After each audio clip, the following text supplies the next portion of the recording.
میرے عزیزو بھائیو دوستو، کہ ذی الحج کا پہلا عشرہ چل رہا ہے جو بہت زیادہ اہمیت والا ہے۔ اس کے اندر عام طور پر مسلمانوں کا ذہن قربانی کی طرف جاتا ہے کہ اس عشرے کے اختتام پر ہم کو قربانی کرنا ہے، اور یہ اللہ تبارک و تعالیٰ کا حکم بھی ہے فَصَلِّ لِرَبِّكَ وَانْحَرْ، کہ نماز پڑھیے اور اس کے بعد قربانی کیجیے۔ اسی وجہ سے پہلے عید الاضحیٰ کی نماز ہے، اس کے بعد قربانی ہے۔ اگر کوئی آدمی عید الاضحیٰ کی یعنی عید کی بقرعید کی نماز سے پہلے قربانی کرے تو قربانی درست نہیں ہے۔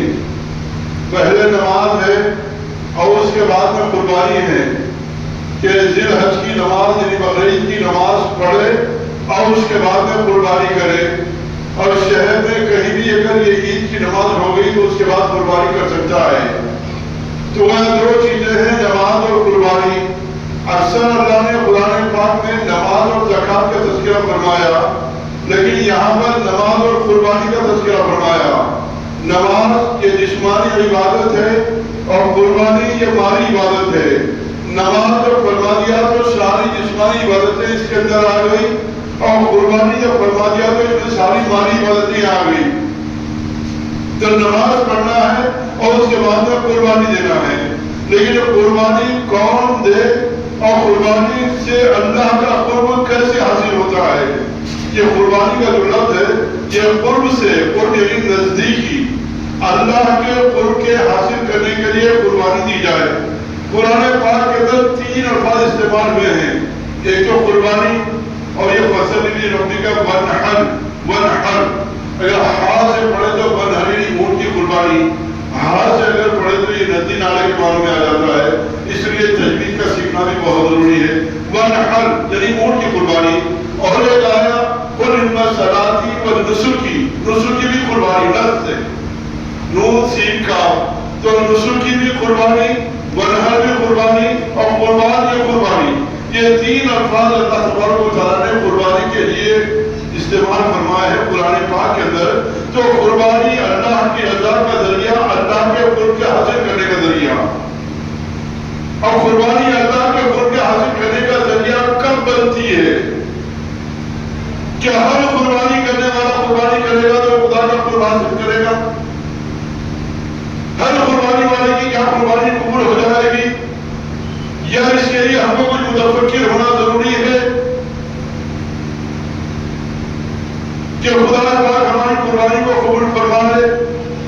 2-3 باتوں کی رعایت بہت زیادہ ضروری ہے۔ قرآن پاک کی آیت لَن يَنَالَ اللَّهُ لُحُومَهَا وَدِمَاؤُهَا، اس کے اندر اللہ تبارک و تعالیٰ فرماتے ہیں کہ تمہارے قربانی کا گوشت اور خون ہم تک نہیں پہنچتا، تمہارا تقویٰ ہم تک پہنچتا ہے۔ کفار مشرکین کیا اگر قربانی عمل ایسا ہے آدم علیہ السلام سے چلتا ہوا رہا ہے، تو کفار مشرکین جو قربانی کیا کرتے تھے وہ لوگ قربانی کرنے کے بعد میں اس کے خون کو کعبے کی دیواروں پر مل دیا کرتے تھے کہ ہماری قربانی قبول ہو گئی۔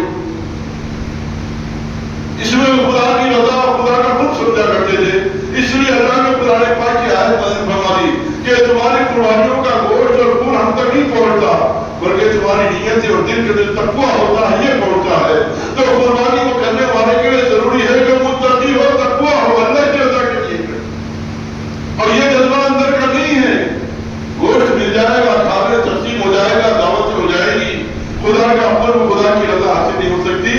پہلی چیز قرآن پاک کی آیت شریفہ کی روشنی میں کہ ہر قربانی کے لیے ضروری ہے کہ وہ متقی ہو، تقوی والا ہو، اللہ سے ڈرنے والا ہو، اللہ کو راضی کرنے کا جذبہ ہو۔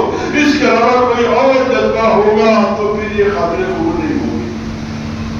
بلکہ اس سے یہ آگے کی بات تھوڑا توجہ سے سنیے۔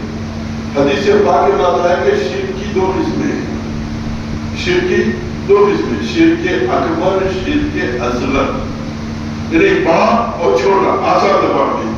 شرک اکبر کیا ہے؟ اس سے الحمدللہ امت کا کثیر طبقہ سے بچا ہوا ہے۔ ہم رسول اللہ کو اللہ نہیں مانتے تو کسی اور کو مقام دینے کا سوال ہی نہیں آتا۔ اللہ کو اللہ مانتے، رسول کو رسول مانتے، بات ختم ہو گئی۔ رسول اللہ کو اللہ نہیں مانتے تو کوئی عام مسلمان میں کسی اور کو اللہ ماننے کا سوال ہی نہیں۔ تو اس سے بات قوم بچی ہوئی ہے کہ اللہ کی ذات میں کسی کو شریک شریک نہیں کرنا، کسی اور کو اللہ سمجھ کر عبادت نہیں کرنا، کسی اور کو اللہ سمجھ کر ان سے مدد حاصل نہیں کرنا، اس سے امت تو بچی ہوئی ہے۔ لیکن ایک بہت بڑی بات ہے جس سے کم بیش ہر آدمی متاثر ہوتا ہے، وہ کیا ہے؟ شرک اصغر، چھوٹا شرک۔ آپ قربانی دے، قربانی کا پہلے چلو اس لیے قربانی کی مثال، آپ قربانی دے، آپ کی قربانی قبول نہیں ہوئی، ٹھیک ہے، آپ تھوڑا گوارا کر لیں کہ چلو قربانی قبول نہیں ہوئی، کوئی وجوہات تھی، اللہ نے قبول نہیں کیا، لیکن آپ قربانی کریں، اللہ ناراض ہو جائے، آپ کی پکڑ کرے تو آپ کو جہنم میں داخل کرے۔ کیا کوئی قربانی کرنے والا ایسا بھی جہنم میں داخل کیا جائے گا؟ کون ہے وہ جس کی قربانی کرنے کے بعد اس کی پکڑ ہوتی ہے اس عمل کی وجہ سے، اس عمل کا ثواب نہیں ملتا، ثواب ہی نہیں بلکہ اللہ ناراض ہوتا ہے، اس کی وجہ سے جہنم میں داخل کر دیتا ہے۔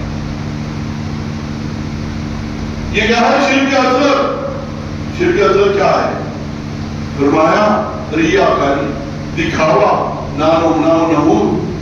ارے جانور کی قربانی تو جانور کی قربانی، کوئی آدمی اپنی جان بھی خدا کے راستے میں دے دے اور اس کے اندر ریاکاری ہو تو اللہ قیامت کے میدان میں اسے جہنم کے اندر داخل کرے گا۔ یہ تو جانور کی قربانی اس کیا ہے؟ انسان اپنی جان بھی دے دے، شہید بھی ہو جائے، لیکن شرک اصغر یعنی ریاکاری، جب اس کے ساتھ میں اگر جو اپنی جان کو بھی شہید کر دیتا ہے، قتل اپنے آپ اللہ کے راستے میں کروا دیتا ہے، تو اللہ اس پر اتنا ناراض ہوتے ہیں کہ اس کی شہادت کو قبول نہیں کیا، اسی بات نہیں بلکہ قبول نہیں کرتا ہے اور خدا کا غضب نازل ہوتا ہے اور قیامت کے میدان میں فرشتوں کے درمیان میں اعلان کیا جائے گا، اس نے اپنی جان میرے راستے میں کٹا، گردن کٹا دی اور شہید ہو گیا، لیکن میرے لیے نہیں، دکھاوے کے لیے، ریاکاری کے لیے، شرک اصغر کے لیے، لہذا اس کی جان کا دینا یہ میرے پاس میں قابل قبول نہیں، اس پر ثواب تو نہیں دیا جائے گا، اسی پر بس نہیں کیا جائے گا بلکہ اس کو پکڑا جائے گا اور سارے قیامت کے میدان میں اعلان کیا جائے گا،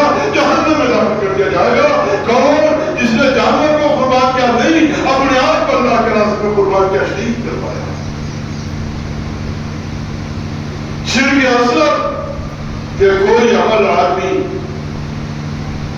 اللہ کو راضی کرنے کے بجائے کسی کو دکھانے کے لیے 20,000 میں بیع داتا نے 50,000 میں خرید لیا، بہت اچھا کیا، یہ جذبہ ہے، اے اللہ تیرے حقوق پورا کرنے کے لیے میرے پاس مال کی کوئی اہمیت نہیں ہے، میں نے 50,000 کے جانور کو قربان کر دیا، اسی جذبے کے ساتھ میں کیجیے، بہت بڑا خدا کا ملے گا۔ اس کے بجائے جذبہ آ جائے کہ کیا خان صاحب، کیا صدر صاحب، کیا مفتی صاحب، میں نے 50,000 خریدا، کیسا ہے؟ جہاں جذبہ آ جائے ریاکاری کا، شرک اصغر کا، 50,000 نہیں، لاکھ اور 2 لاکھ کا جانور ملے گا تو اس سے خدا کا قرب حاصل نہیں ہوگا، اس پر ثواب بھی نہیں ملے گا بلکہ اس پر تیری پکڑ ہوگی قیامت کے میدان میں۔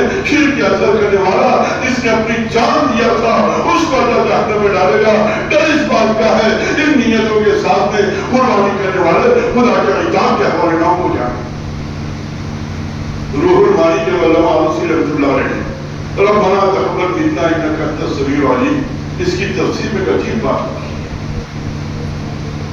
یہ دعا کب ابراہیم علیہ السلام، اسماعیل علیہ السلام نے جس وقت میں کعبۃ اللہ بنایا، ابراہیم کون؟ خلیل، اسماعیل کون؟ ذبیح، ایک ذبیح اللہ، خلیل اللہ، دونوں نے مل کر کعبۃ اللہ کو تعمیر کیا اور اس کے بعد میں کہا ربنا تقبل منا انک انت السمیع العلیم، اے اللہ ہماری یہ خدمت، یعنی اللہ کا گھر بنایا، کون؟ اس وقت کا سب سے زیادہ مخلص ترین انسان، کون؟ ذبیح اللہ، کون؟ خلیل اللہ، ایسے پیغمبر یہ گھر بنا رہے ہیں، ایک تو پیغمبر ہے، ایک ہونے والا پیغمبر ہے، یہ دونوں مل کر گھر بنا رہے ہیں اور اس کے بعد میں کعبے کی تعمیر ہو گئی، اخلاص کی انتہا کے ساتھ میں ہے، لیکن اس کے بعد بھی دعا کر رہے ہیں اے اللہ تیرے ضروری نہیں کہ ہم جو عمل کریں اس کو قبول ہی کریں، ہم قربانی دے تو قبول کریں، اس کی کوئی پابندی نہیں، آپ کا کام کرنا ہے، اس کا کام قبول کرنا ہے۔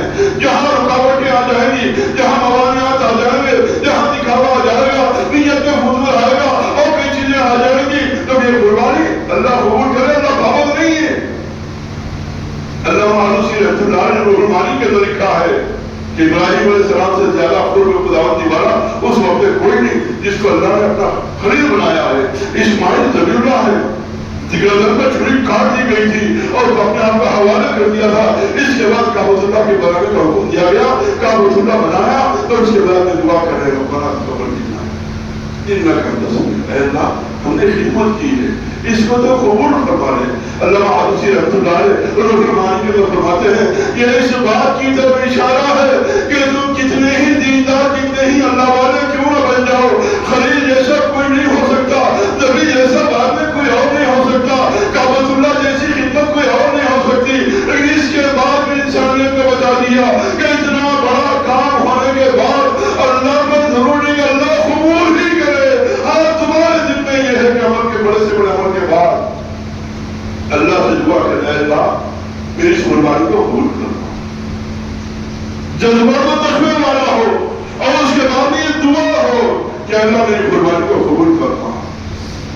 ضروری نہیں کہ آپ قربانی کریں اللہ قبول کرے, اللہ پابند نہیں ہے کسی کا.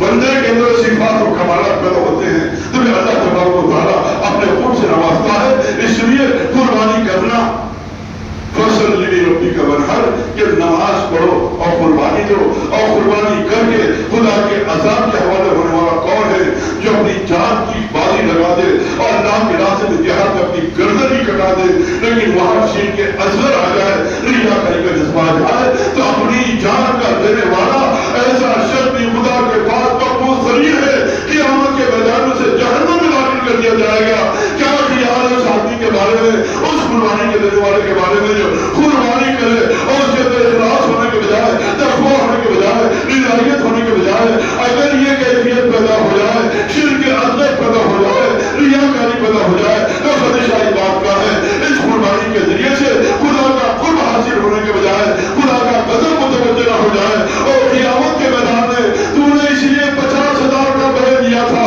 تو اس لیے 2 لاکھ کا 1 لاکھ کا جامع لیا تھا کہ محلے والے یہ کہے, اور تیرے دل کی نیت یہ تھی محلے والے کہنے دو, صدر صاحب کہنے دو, شیخ صاحب کہنے دو, پیر صاحب کہنے دو, مفتی صاحب کہنے دو, لیکن تمہارے دل کے اندر کا شعبہ بھی آ گیا.